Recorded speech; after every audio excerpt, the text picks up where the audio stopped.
the HomeTech Podcast for Friday, June 6th from Sarasota, Florida. I'm Seth Johnson. From Reynoldsburg, Ohio, I'm TJ Huddleston. And from Pickering, Ontario, I'm Gavin Campbell. And welcome to the HomeTech Podcast, a podcast about home automation, home technology, and TJ willing the most awful cameras into existence. Thanks a lot. You're welcome. No. This is great. I love to see this development. I hope we see one from Ubiquity here soon. That would just be the best. So Wyze has come out with a new Wyze bulb cam, which looks like a light bulb with a square light Wyze PTZ. Is it a PTZ camera? No, it's a regular camera stuck on the bottom of it. I don't know. It looks awful. It looks as worse as you can possibly think. Yeah, 160-degree field of view, 2K resolution, color night vision, two-way audio, and local storage with a micro SD card up to 256 gigabytes. Connects to 2.4 gigahertz Wi-Fi and integrates with the Wyze app. $3 a month cloud recording. Blah, blah, blah, blah. This thing looks awful for $49.98. No, thank you. TJ, stop it. Make it stop. This is fantastic. I like that it's like on a pole too. Like this light is so big. Why is it big, Seth? It's such a tall fixture in general. But it's weird because you can't even describe it. So it looks like some kind of modern flat LED bulb, but then it's got like a pole sticking out of it. And that's what the camera's attached to. And I guess they did it for specifically these tall fixtures. Like, because this one, for example, has like a big glass dome on it. They have another one where it's like sticking out of somebody's deck ceiling. So it's just sticking right down there. So maybe this is adjustable. I don't know. I think it pulls down like it so. Yeah, so. No, it does. Yeah, I can see it now. It will fit the sconces and sconces and fixtures up to 7.9 inches deep. So that pole that you're seeing actually is like an extension pole that drops the stupid Wyze camera down, the square Wyze cam, out of the fixture and below it. I think I'm in love. Ubiquity needs to release this. I think Ubiquity needs one, and I would buy it right away. No. Do they have OnVIF support? Can I bring it into Unify Protect?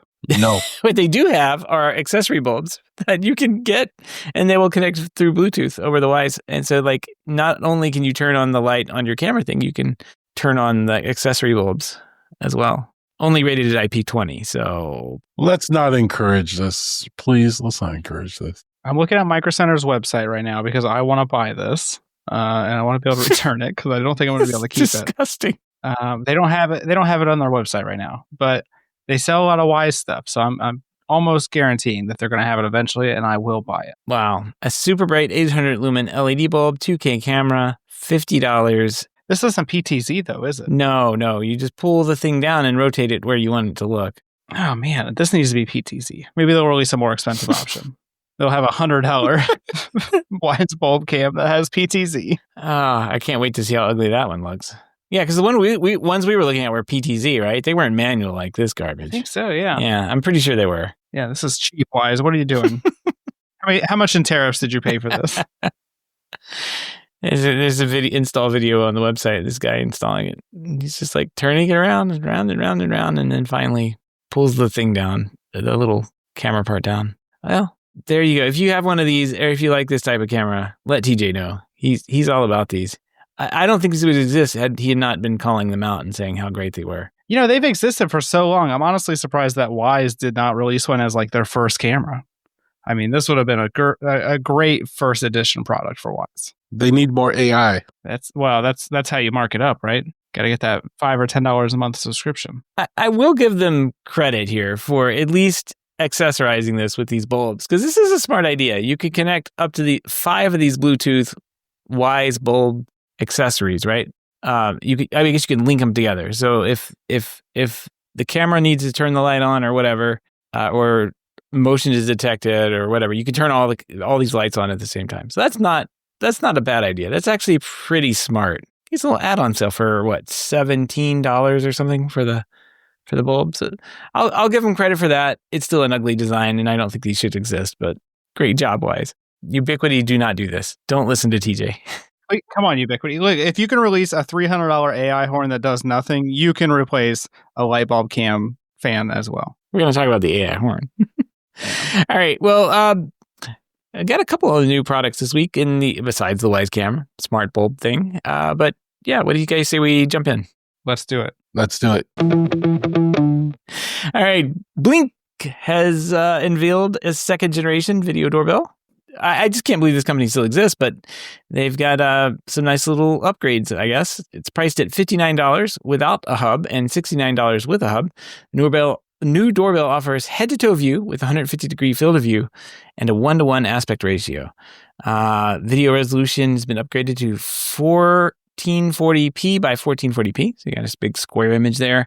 And one of the significant enhancers, the addition of person detection and it's all powered by an onboard computer vision. So if something's moving around, some motion detection's moving around, it'll figure out that it's either a human or not a human and send off the notification for that, and not like the trees blowing around in the background or something. The new doorbell now requires the new Sync module core, which lacks local storage but supports extended battery life and range. So upgrades from Blink. If you didn't know they were still in business, they still are. I don't know why this exists. I think it should be like the base model Ring should probably get incorporated, but I don't know. These serve two different markets. It's just weird to have both Ring and Blink under the Amazon brand. The branding umbrella. Well, what are the two different markets, though? I know Blink has like local recording, right? So like if you're like really budget conscious, I've known people to go for Blink over Ring any day, right? So I think that's pretty much it. I think Amazon bought Blink and was going to roll it into Ring, and then people just love Blink so much. Whenever I go to somebody's house and they have Blink, and it can be like a relatively nice house, they have nothing but positive things to say about Blink.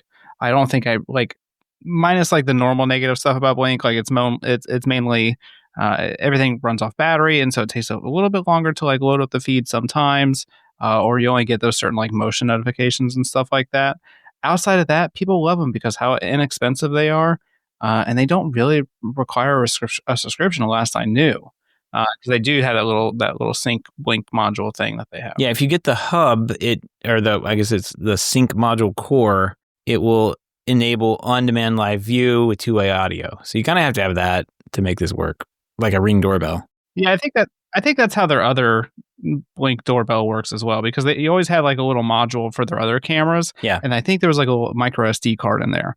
And that was what actually held like the little motion clips and stuff like that. Yep. I guess the Sync module 2 does not have the local storage over the Sync 2. So I guess get the Sync module core if you can still get that. And yeah, it's a very, very confusing setup, but yeah. People love Blink. Not for me, but I mean, I'd say not for me, but if you have a relative or somebody that's not technically savvy, like this is a pretty straightforward and easy way to get them a doorbell, right? Like there's no confusion about how this works. There's no weird, every now and then changing subscription thing to worry about. It is what it is. You get what you pay for. That's right. All right, got something from Aoetec. They're launching the Z-Stick 10 Pro, which now features both Z-Wave and Zigbee protocols. It's got the latest Silicon Labs technology, the EFR32ZG23 and the Zigbee EFR32MG21. Chips in there for both Zigbee and Z-Wave support. Features USB-A connectivity for your Raspberry Pi 3 and up, Windows 10, Linux, and Mac OS. And Gavin, we were talking about the show before this. You said these are pretty good. They work with Home Assistant, Zigbee to MQTT, all the things. These are pretty good Z sticks, I guess. If you know what you want to get, you get one of these, and you can just go Zigbee, go Z-Wave. Doesn't matter. Yeah, I think this is the first one they've had that combines both Zigbee and Z-Wave into one. I had their Z-Stick 5, so that was a long time ago. It was a 5 series Z-Wave. It was rock solid. I had no issues with it. The only reason I moved on was because I wanted to go to the 700 series at that time.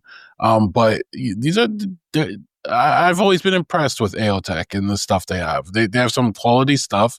And if you're looking for a combo stick, this probably would, feed all your needs. Yeah, I think the Aoetec Z-Wave stick was my first Z-Wave hub. It actually worked pretty good. I liked it. So I didn't have any reason not to have it, but eventually I wanted the 700 chip, which I don't think that one's supported. So I'm just digging around to see what I have. Two things. I have the Zeus 800 plus LR thing, this one. And then I have the Sonoff one. I think you guys will be. And I never plug these in to anything. So I'm just sitting here on my desk. Yeah. What a surprise. Yeah, what's the point, Seth? Yeah. I might actually do something. We'll find out. All right, let's move on here. We've got Rachio teaming up with Outdoor Fixtures FX Luminaire. I guess the FX Luminaire Evo outdoor lights can be integrated with voice-activated systems like Amazon Google Assistant using the Rachio conversion thing.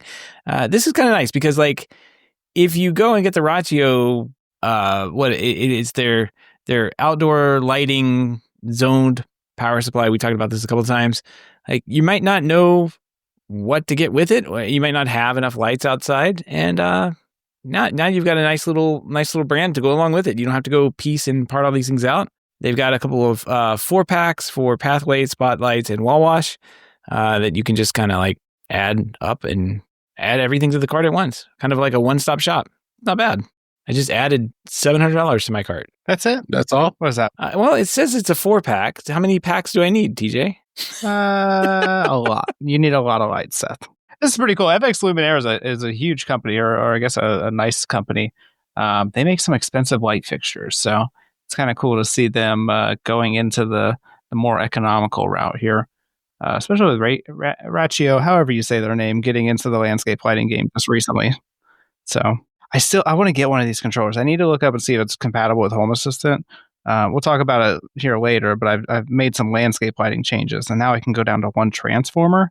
And it would be so nice to have this instead of just 2 on the side of the house. I'm pretty sure. I'm pretty sure it integrates with their API. So I would be. Yeah, because their watering system has a nice API. It would be smart of them to have an open API as well for integrations with other things too. I'll have to check it out. $300. I don't know. Probably next year, but wait. I already have the transformers. So I thought the API was going to be valve stop watering, which would be kind of funny, but no, it's get lighting area with the ID, and then you can get all sorts of lighting zones. Yeah, they've got a comprehensive lighting scenes. You can activate, deactivate the scenes, program lighting scenes. Yeah, everything is here that you need to do anything with lighting within this thing. So yeah, good API as usual. Rachio has a pretty good API. I'm surprised there's no Home Assistant integration yet. I see just their water. I don't see anything for the lighting yet. I don't know. Rachio got me a few years back. I did the Rachio integration with Control 4, and at the time, everybody would just pull the heck out of the API to get the status.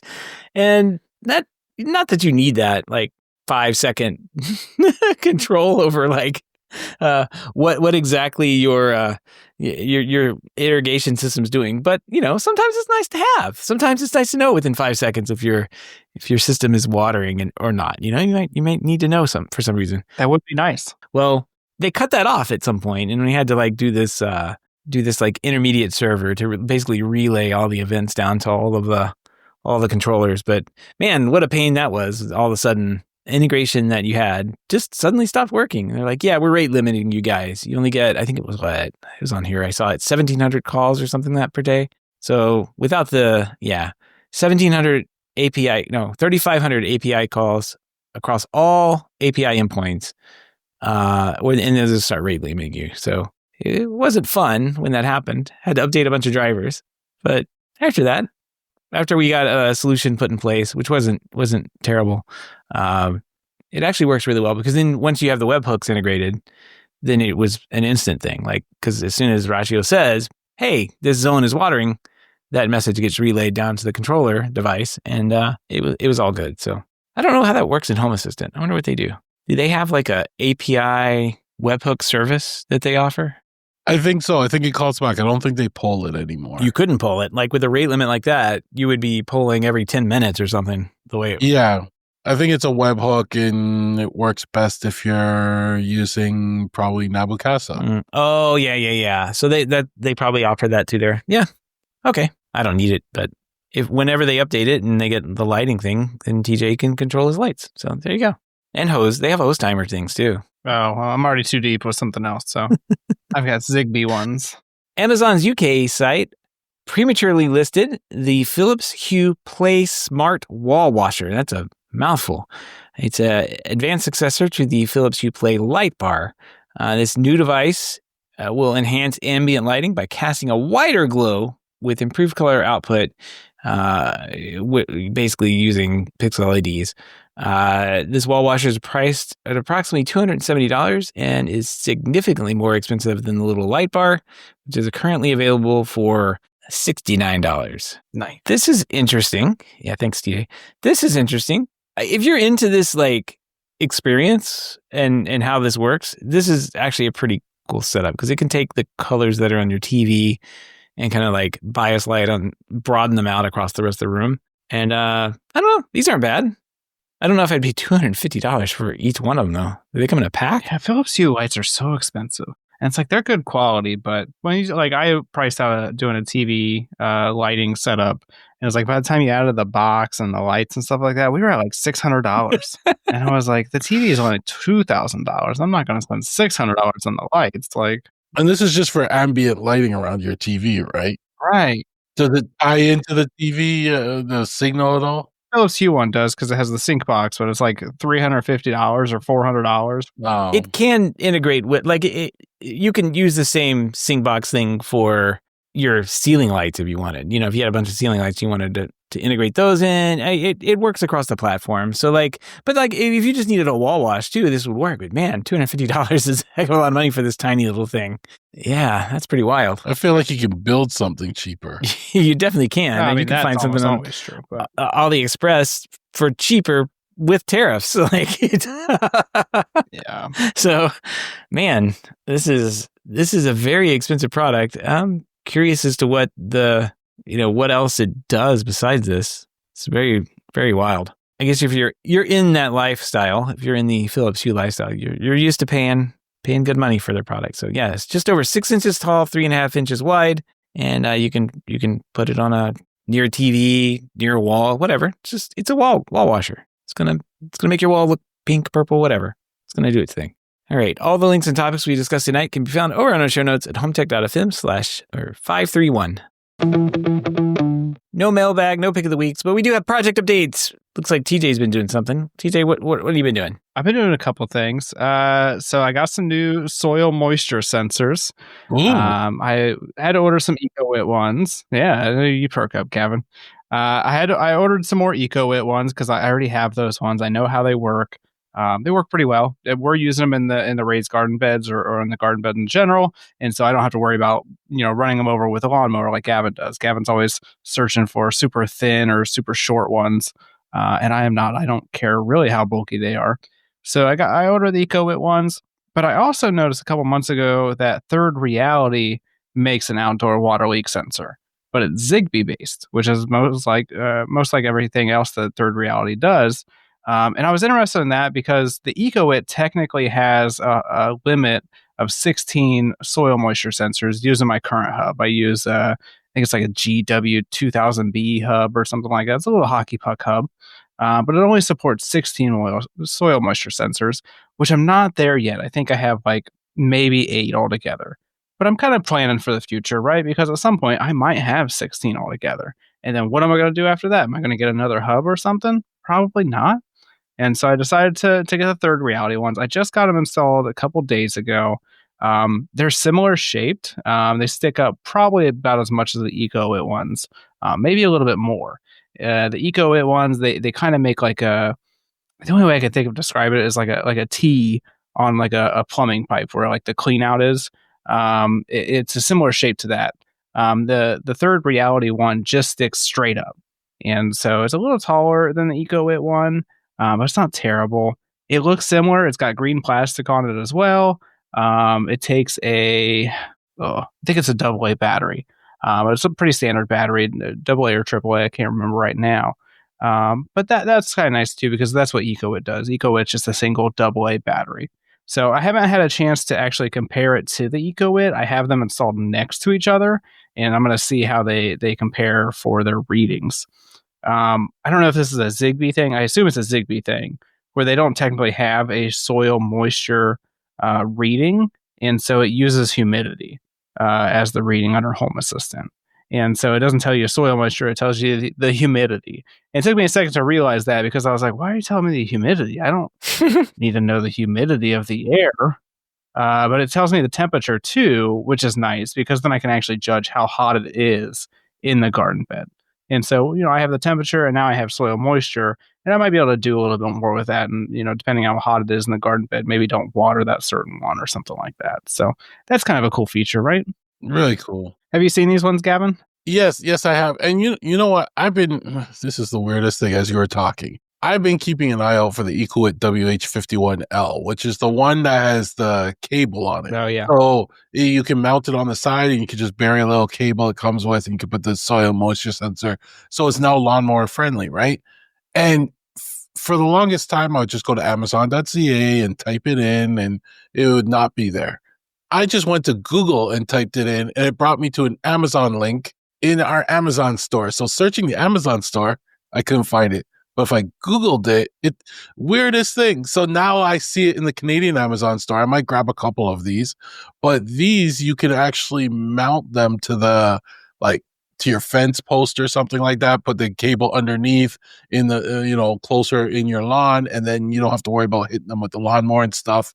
I'm going to grab a couple of these and play with them, because I really like the Ecoit ones. I broke too many of the other ones stepping on them by accident. Yeah.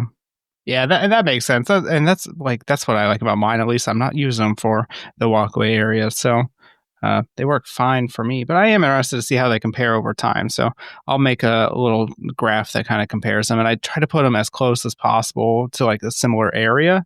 So that way, it's a little more controlled in that regard. So we'll see what happens. Yeah, ran across an old company that I used to use. I was wondering what's the state of soil sensors out there, because we always got to talk about soil sensors. And this company that used to make really, really nice and very inexpensive rack cooling accessories called AC Infinity transitioned into home growing things for your, home grow lab, I guess, next to your home lab. And they have soil sensors now for $21 that look like you can bury them pretty deep. It looks like they're hardwired though. So I'm trying to figure out how this works. You have to create a trench. I'll bring my trench and shovel, Gavin. Oh, I have a shovel. $21. It hooks up to their AI powered learning and dynamic level adjusting third party. Yeah, it's a AI thing. Yeah. $169 for that, and I think the $21 for the... Oh, that's a significant price difference. Basically the same price as the Ecoit one and Third Reality one. $20, $160, same thing. Yeah, it looks nice though. Have you guys seen this thing? Huh. Sure, I hope so, for $160. It better have AI. Hey, it also probably it probably actually has AI, unlike some other companies that just say they do. There you go. I'll put a link to that, and you guys can check that out for your growing needs. Nice. Yeah, I'll need to do something. I'm still working on the rest of my gardening. I got the other hose timers. With the aquaflower not working out how I wanted it to, I had to just double down and get more hose timers. I'm probably going to change this next year, but this is just the easiest way for me to do it this year, because we're already starting into growing season. So here soon, I'll at least have at least 3 different controllable zones for watering, and that'll be probably pretty good. Everything seems to be doing fine. We've had a lot of cold weather here recently, though, so nothing's really been growing that much. But stuff is coming alive. Our watermelons have sprouted, and a lot of our corn has sprouted now at this point. This week we went out and bought some rhubarb, and I got a blueberry plant. So we're just adding like crazy to the garden. Very nice. Smart garden. It's happening. That's right. And then I it's summertime, so I'm just naturally doing outdoor stuff. You guys remember those LifeX lights that I bought? I was in Kentucky for work, and I think we did the podcast, and we talked about these LifeX lights, and they were only sold at Home Depot. And so I was in Kentucky, and I was looking around, and I was like, they sell these lights, and I can go pick them up from the store right now. And I went to the store, and the guy was like, I don't know what you're talking about. And I was like, they're here. It says you got like 20 of them. And so he went and found them for me, and I was so excited. They suck. I've been having so many problems with them. And this week I just got tired. I walked outside, and one of the lights didn't turn on at all. It still shows it's on the network. It still shows that they're somewhere.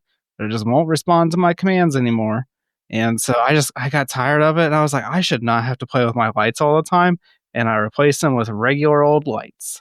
One of the reasons I got them originally, though, was because I wanted some color at the front of the house. Especially if somebody's like coming over to the house, or for a little bit, I had some alerts set up that, when the front yard detected people, like the lights would flash red, that kind of thing. But ever since I got the Nanoleaf house lights, I don't really use the path lights for changing colors. I only set them to white because the house lights just do so much better job at that. And so this week I replaced them with some regular old LED lights from Amp Lighting. And they match the rest of the house lights now, because we have brass lights in the backyard for the fence. I added 2 brass lights to the driveway for the little street gardens I have going on. And so I just matched the same lights to the pathway, and it all looks cohesive. So that's done. So I need to try to sell them. I don't know if anybody wants them because they suck, but I'm sure somebody does. I just won't have to tell them they suck. Why are you selling these? Well, I just didn't like them. They suck.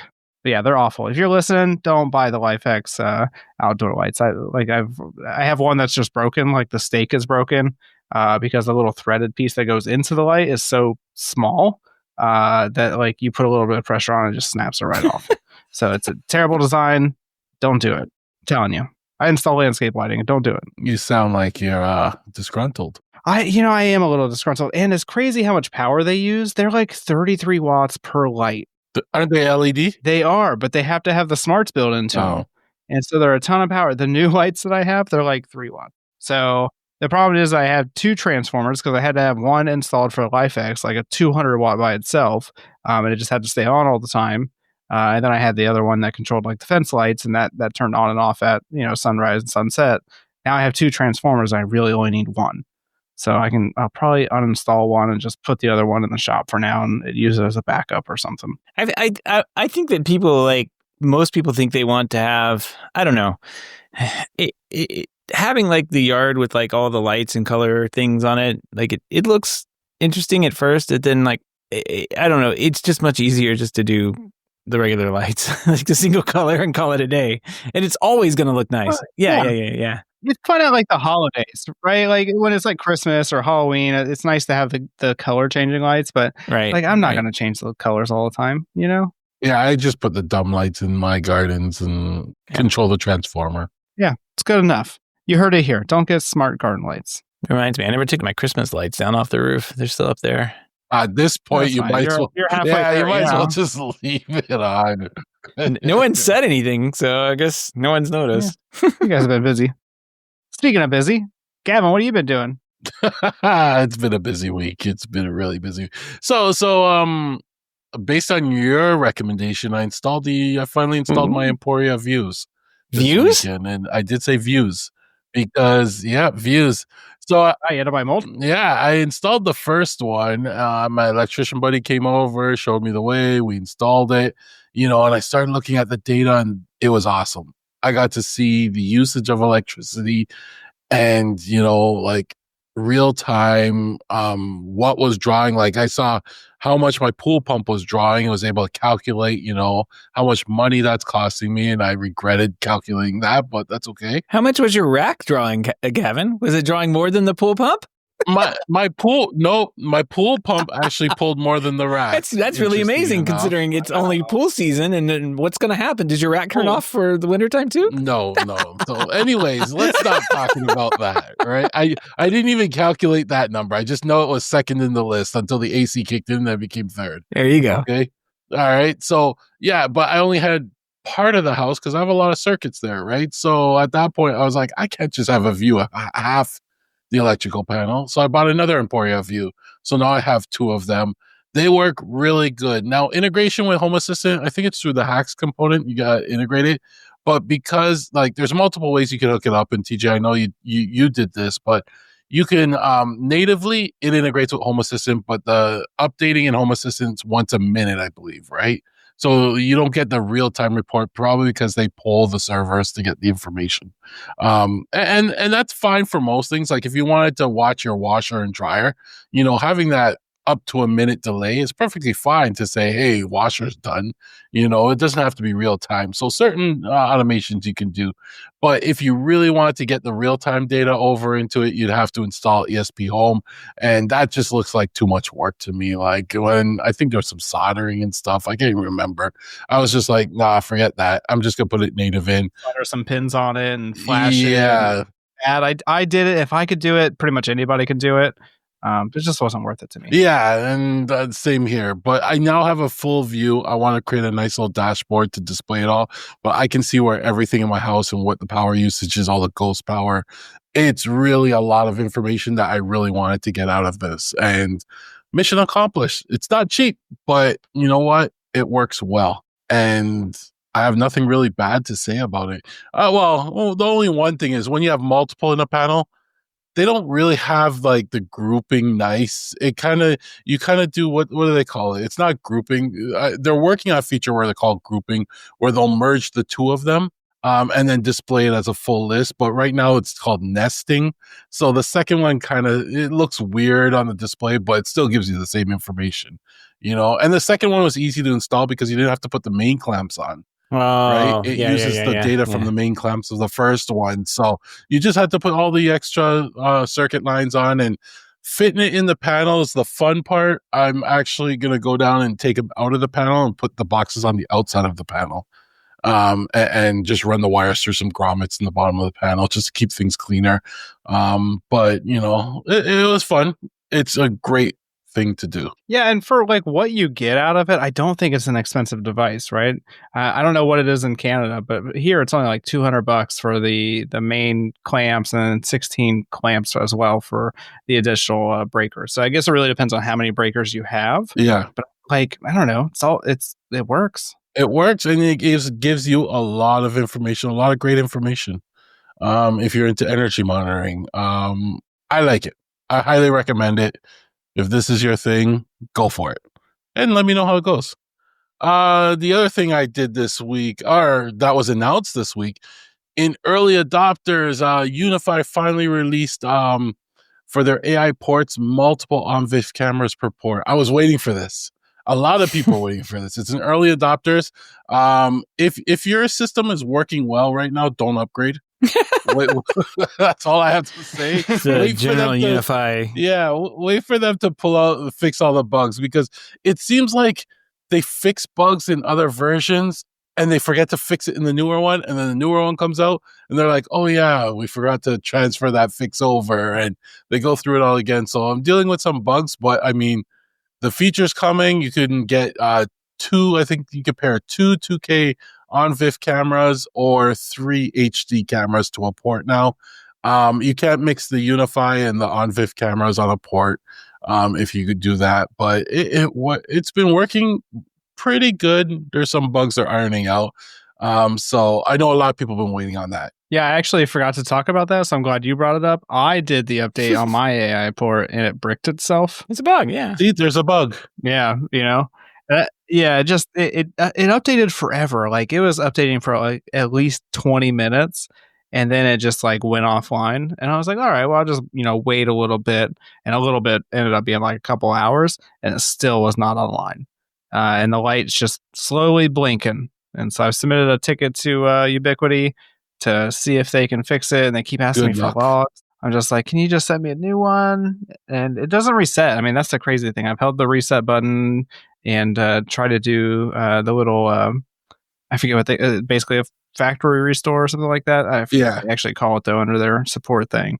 And it does nothing. It just keeps blinking the white light, and that's it. So, yeah. You were one of the unlucky ones. All of mine upgraded fine, but yeah, you were the unlucky one. It happens. It's early access stuff. Yeah. So keep an eye on that. Also, my Unraid server, the flash drive, and I'm only mentioning this because I found this really annoying. The flash drive is conking out on my Unraid server. So I was like, all right, great. I'm going to order some new flash drives and just replace it.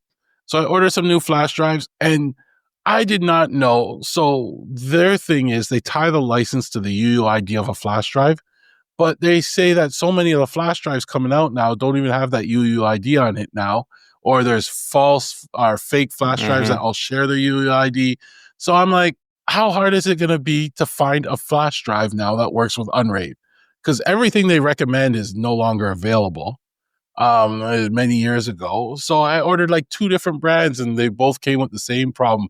I had luckily some old flash drive that actually worked, so I threw that one instead. But Unraid really needs to figure out another way of doing their licensing structure with this thing, like, because we can't rely on these flash drives anymore. If this is the problem we're going to run into, I don't want to waste another, what did it cost me? $15, $20 to order another flash drive and it comes in and says the same thing.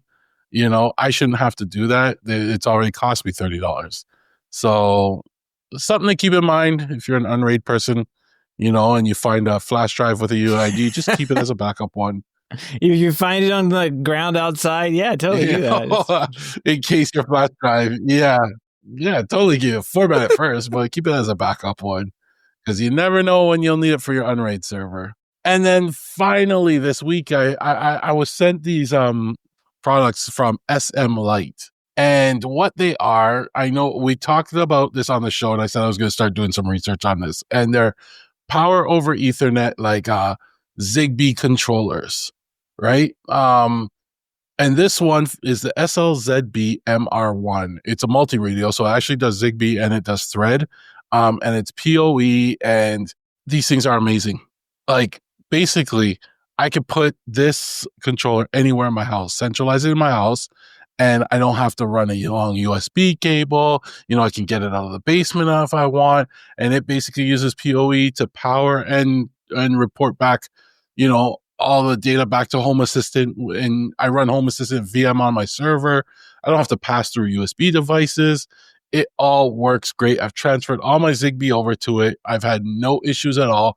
Now, this thing actually has some crazy features to it, right? It has a VPN client built in. Now, think about this. You can place this thing if you have like a B&B you run, for example, and you don't want to set up like a Home Assistant install to run that B&B. You can place one of these in the B&B, enable the VPN, add your Zigbee sensors there for whatever reason, and it would add to your Home Assistant back at your house. Now that, like, there's so many use cases for this if you wanted to manage somebody else's house or your mom's house, for example. Your neighbors. But you don't want to put it in your neighbors, but you don't want to, they don't, I'll just tell them not to look at the little black antenna in the corner, right? But you can put this somewhere, totally remote location, and it would report back. It could be a halfway around the world. Gavin, this could be key to implementing Gavin as a service, because then you just run my Home Assistant, and I'll just plug this in at my house. Perfect.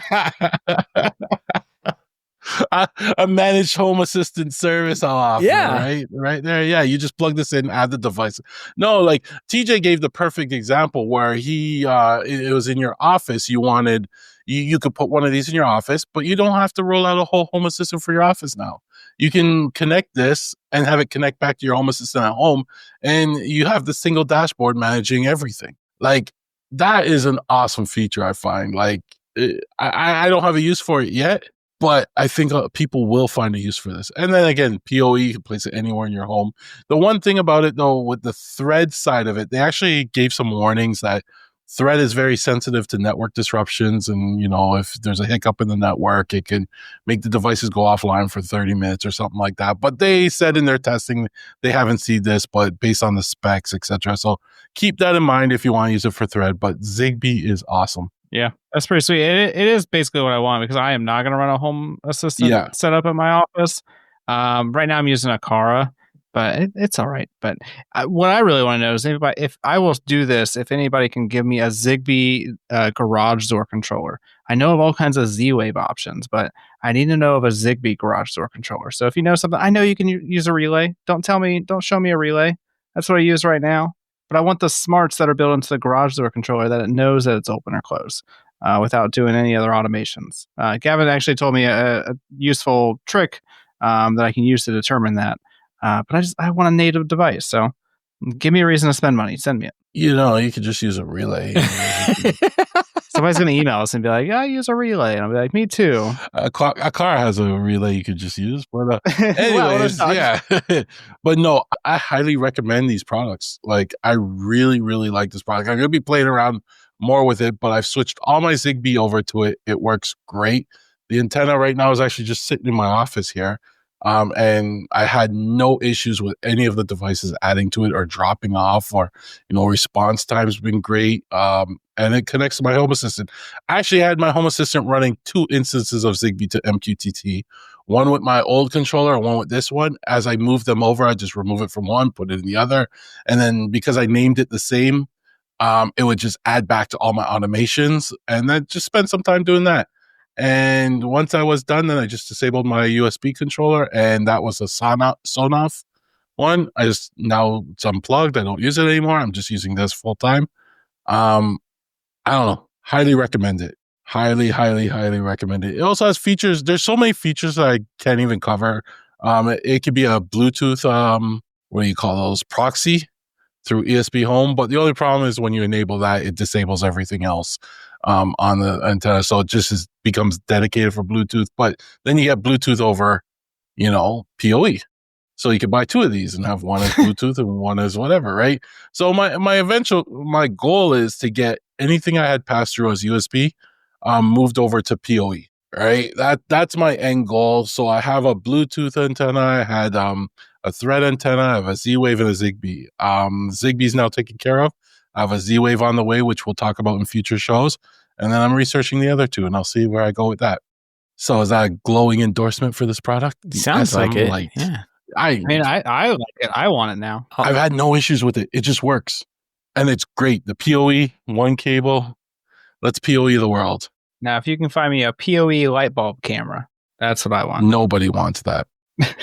Nobody wants that. Nobody wants that. What's with the light bulb cameras? Like, seriously. All right, let's talk about something more exciting. Let's talk about AI. Seth, yeah. Is it exciting? What are you up to? What am I up to? I don't know. Guess what, guys? I have the AI horn. And I'm telling you, it is... What are you doing with it? It's really amazing. Right now, I've got some AI set up to try and play a sound out of it. And it's the, I don't know, not working part that's kind of frustrating right now. It's a $300, what, $400? How much was this thing? $400 horn thing? Doesn't seem to do anything. You were so excited for this thing, and just watching your depression, after you plugged it in, you're like, well, what does it do now? Yeah, I'm really trying to figure out what it is that it does. Where's the AI? Well, I'm sure there's AI. I just haven't found any of that setting stuff. Shouldn't the AI be obvious since it's called the AI horn? Well, it is technically on there. Yeah. It's on the packaging, and it's when you install it, of course it says, hey, there's a new AI horn. I wonder if you just need the early access, early release, early adopters, whatever Unify calls it. Because it sounds like they've added some features to that stuff. I want my system to work though. I mean, I wouldn't advise you upgrading, but I wonder if you have to wait for that. I mean, I should be able to play a sound out of it though, right? It seems like that's one of the things that it should be able to do. I do have it hooked up to my doorbell. Like, you can pair it with your doorbell. So I'm just waiting for somebody. It's been like dark, and I haven't been in this room with this horn when I guess people may have rung the doorbell. I think somebody came over earlier today, or maybe the postman delivered something, but I wasn't around, and I wasn't here to hear it, right? So the horn goes off in the forest, no one's around to hear it, nobody hears it, right? Well, can't you just send your daughter out to press the button? Like, team effort here. I could, but that causes its own other problems because she just doesn't stop pressing the button. So, but yeah, I don't know. This is interesting. There is a webhook thing that I've been trying to get working while we're on the show here, and you would think like I have it all done, it's all put together, it looks correct, but it doesn't work. Like, the API doesn't work itself. So maybe there is an update coming that makes all this work. Maybe, I don't know. I'm just ready for the horn to work and play sounds out of it. And I unfortunately haven't heard it. I did a test sound, and it's very loud. So I looked at 2 different reviewers, and one of the reviewers was like you, like things were disabled. They didn't have the same options. The other reviewer, though, had a whole bunch of different stuff where things were enabled, but he did mention that he was on early adopter. What do they call it? Early access? Early access, yeah. Yeah, he did mention he was on the early access releases. So maybe that's the difference there. And then he had a few more options. And from what I saw in his video, he could set a trigger to, when it noticed a specific person at the front door, you send a welcome message. And the welcome message then was pumped out like, welcome home, Seth. It filled in the person's name and did that stuff. So it determined who you were and then parsed that out and then, sent the message. I mean, technically you could do that in Home Assistant. I had webhooks where it when it did face recognition, it would send it to Home Assistant, and I had Home Assistant do something. I can make it send it over my Sonos speakers to say, welcome home, Gavin, right? You could do it there, but it's not a unified integrated solution. I told Seth that he basically has two good options. The first one is to return it and just pay the 20% restocking. That's not going to happen. I already threw the box away. Come on. Yeah, you're like me then. That makes sense. The other option is that he's going to put it underneath his desk, and in 2 or 3 years, I will get it because he'll be like, "What is this down here? Oh yeah, I have one of those. Let me go ahead and just send it to TJ." I have to find a box for it. I told him, let's just go ahead and skip that though. Just send it to me now. He's gonna put it under his desk. He's gonna forget it's there one day, and then it's actually gonna go off. It's gonna work. Yeah, there's gonna be an update that happens in the background, and yeah. Blaring. Yeah. So while you're talking, Gavin, I went ahead and just changed everything over to early access. No, don't do update, it. Trust me, don't do it. It's done. I don't care. It doesn't. My system does not work at all. Like right now, because I'm using the on-viv thing. Do anything anyway? Okay, is it only the Protect you're upgrading? Because if you hit on network, we're about to get cut off. Oh no, I don't have the network. I don't have network. Okay. I don't have anything with Unify in my network. It was nice, I don't want to hear about it when things stop working. Yeah, please. It says it's upgrading. Now it is a pretty significant upgrade. It's going from 5.3 to 6 point something. So they just released that. Maybe there's more in there to have fun with. Maybe the OnVIF will actually start working correctly. I did notice that I usually try the OnVIF from, I guess, the web interface, and it doesn't load very quickly. It does load a little bit faster from my phone. So I'm wondering in my iPad.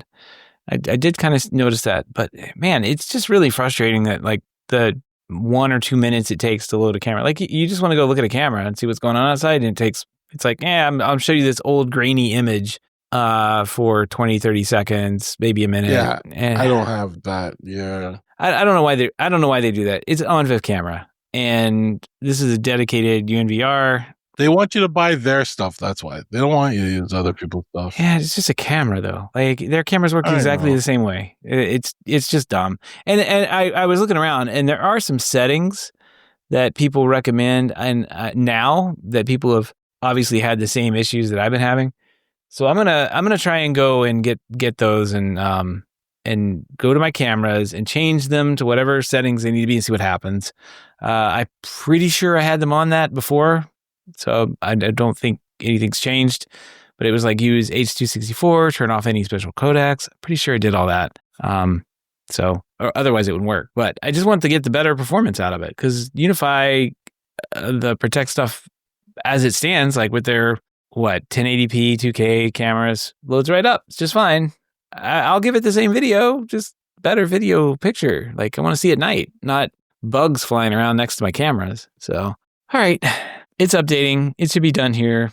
I noticed the horn's already updating, so that's something special. Another live update on the show. I'll probably I was actually I noticed that my Home Assistant while you were talking too wasn't updated because it was out of memory, and I forgot that I'd been doing the automatic logging or backups and had to go delete a bunch of backups. So now that's actually updated too. Hooray! 6.0.30. So there we go. I am maybe back in business. And your Home Assistant, I think you can now set it to retain only so many backups so it won't fill up again. I think I'm not using, maybe I just need to go turn it off because I'm not using any kind of I'm using the little trigger thing that you suggested at one point. It wasn't like the automatic part. Yeah, you could switch over to automatic now. Yeah. Well, I don't think it didn't exist or something at the time. Yeah. So anyway, I guess I'll wait for this to boot up whatever's going on with it, and then maybe I'll have cameras tonight sometime in a horn thing that works. With AI. Oh, here we go. They've got a bunch of new improvements. All right, we've got all that. Let's go to the dashboard. Wow, everything's kind of changed. They got new icons. Click the dashboard, and I only have 1 out of 4 cameras loading. So there we go. Is your horn there? I don't know, but I'm about to do the little...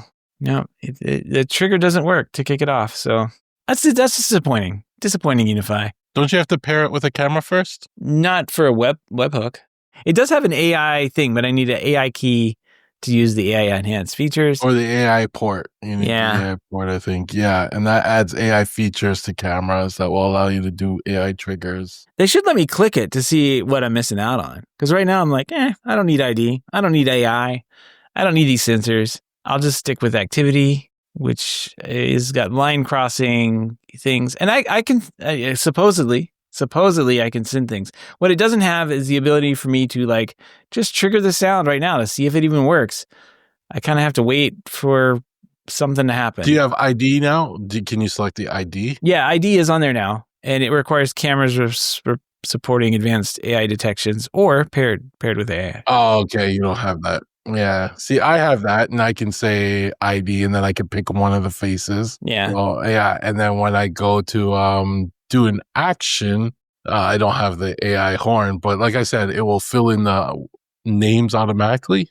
When it goes to say, if you choose like a welcome message, it will know what face it was and welcome the person. Yeah. So I don't know if that's the AI. Who knows? I do like their new dashboard. Looks like There's no AI.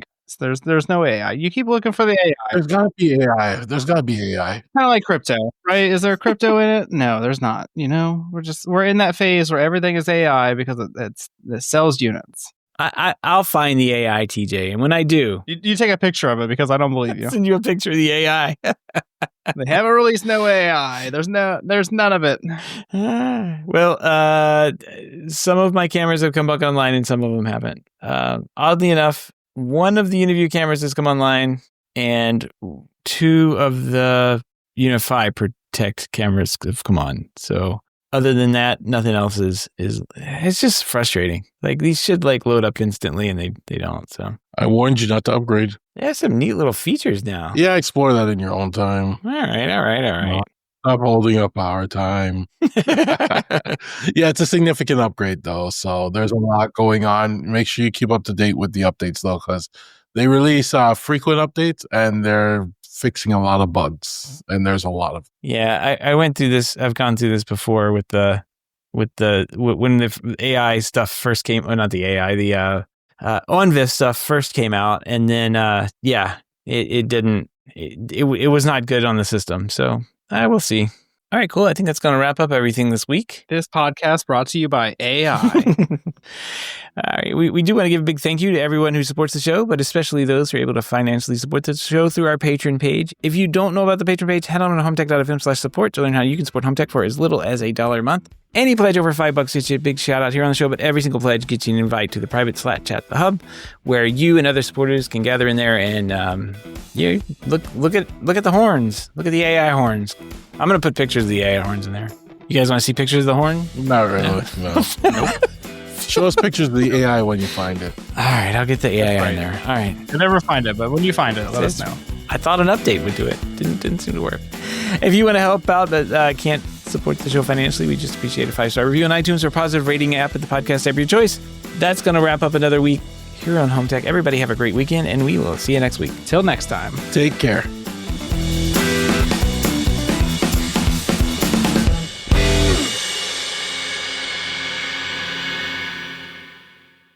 There's no AI. It's going to happen. You spend more time looking for AI than editing the podcast. That's not true. All right, how about post our podcast? That is, yeah. The podcast is edited. Just, not completely. Not completely. AI horn can do it. Edit my podcast, AI horn. Make yourself useful. Oh, Sonos has sale going on. What's on sale? So don't do that. Don't do that. Oh, their sale prices still suck. Yeah. Well, I will. I'll inform you guys if I see any AI that comes out of this horn. But right now, I'm looking at the settings, and it looks exactly the same. So I'm not really sure what it does. Maybe somebody will let us know when they figure out the AI. I just clicked test speaker and it didn't do anything. So that's even better. I believe now the horn works significantly less than it did when I started. I told you not to upgrade. TJ was my witness. All right, TJ. Thanks a lot. Yeah. Thanks a lot, Gavin. Thanks for nothing. I told you. Maybe it listens to me. All right, stop the recording so I go to bed. All right. Night, TJ.